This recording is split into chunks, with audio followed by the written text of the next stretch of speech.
ប្រដីថាបងអានេះដុំបង្ហាវយាយមានតែម្ដុំនឹងទៀតទេចងញ៉ាំទៀតតើឲ្យម៉ែផ្ញើមកអញ្ចឹងតើយើងទៅលេងស្រុកខ្មែរបានយើងបានញ៉ាំទៀតហូបមួយមុខនេះគឺថាភីហ្សានៅអាមេរិកអត់ដូរទេណាបងប្អូនហើយនិយាយពីក្លិនវិញស្អុយបែបប៉ុន្តែស្អុយបែបឈ្ងុយឈ្ងប់ហ្មងសំបីតែកូនខ្ញុំគឺគាត់ស្អុយតែពេលដែលខ្ញុំទាញចេញពីថងហើយប៉ុន្តែបើថាពេលឆ្អិនហើយខ្ញុំនិយាយមែនងាកអស់ហ្មងព្រោះអីវាឆ្ងាញ់ហ៎ចំហុយថៃប្រមាលើកនេះខ្ញុំធ្វើខុសពីលើកមុនខ្ញុំប្រើជាមួយខ្ទឹមក្រហមជាមួយនឹងការ៉ុតខ្ញុំថែមជាមួយខ្ទឹមបារាំងព្រោះមានបងប្អូនគាត់ប្រាប់ថាដាក់ខ្ទឹមបារាំងផ្អែមឆ្ងាញ់អញ្ចឹងខ្ញុំមានជាមួយនឹងគល់ខ្ទឹមហើយនឹងជាមួយនឹងខ្ទឹមសហើយជាមួយនឹងថៃប្រមាខ្ញុំយកទៅចំហុយសិនឲ្យវាស្រួលបេះណាហើយយើងកិនការ៉ុតយើងកិនខ្ទឹមក្រហមខ្ទឹមសអាគ្រឿងដែលខ្ញុំបង្ហាញមិញហ្នឹងចូលគ្នាទាំងអស់អញ្ចឹងទៅហ្មងទៅព្រោះថាវាខ្ទឹមបារាំងវាសបោជាតិផ្អែមវាធ្វើឲ្យថៃប្រមាយើងអត់សូវប្រៃហើយយើងអត់ចាំបាច់ប្រើជាមួយនឹងស្ករសច្រើនទេហើយប្រភេទថៃប្រមាដល់ពេលមុនខ្ញុំដាក់ក្នុង microwave អូយធំក្លិនពេញផ្ទះស្អុយណាស់ដល់ពេលដោយសារផ្ទះយើងវាដូចផ្ទះថ្មអញ្ចឹងវាខ្ទប់ហ៎ដល់ពេលចង់ទៅអូយចំហុយម្ដងកូននៃប្តីខ្ញុំរត់ពេញផ្ទះហ្មងគាត់ថាស្អុយ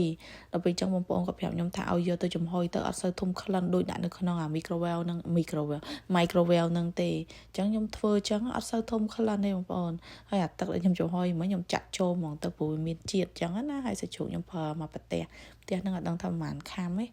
តែដាក់ស្មានណាពេលច្រើនខ្ញុំធ្វើត្រីប្រមាមួយចាហៀងជាមួយសាច់ជ្រូកហ្នឹងបើត្រីប្រមាខ្ញុំអត់សូវប្រៃខ្លាំងទេហើយយើងដាក់ម្រេចប៊ីចេងហើយនឹងស្ករសហើយច្របល់ចូលគ្នាហើយទុកវាម្ដុំសិនឲ្យវាចូលជាតិឲ្យវាលាយគ្រឿងចូលគ្នាហើយឆ្លៀតមកជួបជាមួយនឹងសលៃ Elsa Care Plus សម្រាប់ Elsa Care Plus មួយនេះបងប្អូនទាំងអស់គ្នាប្រើជាប្រចាំហើយវាធ្វើឲ្យមុខយើងហ្នឹងណាសភ្លឺស្អាតមានសំណើមហើយជួយកម្ចាត់មុនហើយវាបកកឡើងដោយសារតលីឬគ្រឿងសម្អាងដែលលើផ្ទៃមុខរបស់យើងហ្នឹងសំខាន់វាជួយផ្ដល់សំណើមដល់ស្បែក Elsa Care Plus មិនប្រើបានលើផ្ទៃមុខទេប្រើលើដងខ្លួនឬលើកកអីក៏បានជាផលិតផលស្តង់ដារជប៉ុនបងប្អូនទាំងអស់គ្នាអាចទិញបាននៅតាមផេកផ្សារធម្មជាតិ24ឬក៏តំណាងចែកចាយឬក៏តាមផ្សារទូទៅក៏បានដែរសម្រាប់ប្រហុកថៃប្រមាពេលយើងលាយគ្រឿងហើយយើងដាក់ជាមួយពងមាន់ហើយយកទៅចំហុយភ្លាមអត់ឆ្ងាញ់ទេព្រោះអីស្ករប៊ីចេងអំបិលហើយនឹងអាជាតិថៃប្រមាដែលប្រៃហ្នឹងវាអត់ទាន់ចូលជាតិល្អយើងទុកវាមកស្រវឹកហើយសាំយកវាមកចំហុយ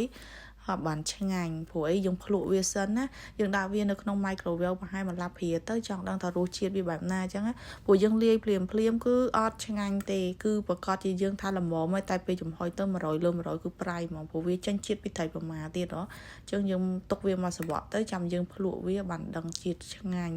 ហើយពេលដែលវារៀងក្រាខាងលើឆ្អិនខាងលើហើយយើងលាបពងមាន់អញ្ចឹងមកហើយដាក់ជាមួយនឹងការ៉ុតដល់គួរវាអញ្ចឹងទៅអូយបងប្អូននិយាយមែនណាឆ្ងាញ់ណាហើយនិយាយទៅអាពេលយើងបើកភ្លើងដបងអូយឡើងប៉ោងឡើងលើហ្មងហើយយើងយកចង្កឹះចុចទៅបើវាលែងជាប់ចេះឆ្អិនហើយមានតែប៉ុណ្ណេះបាយមួយឆ្នាំងក៏អត់គ្រាន់ដែរ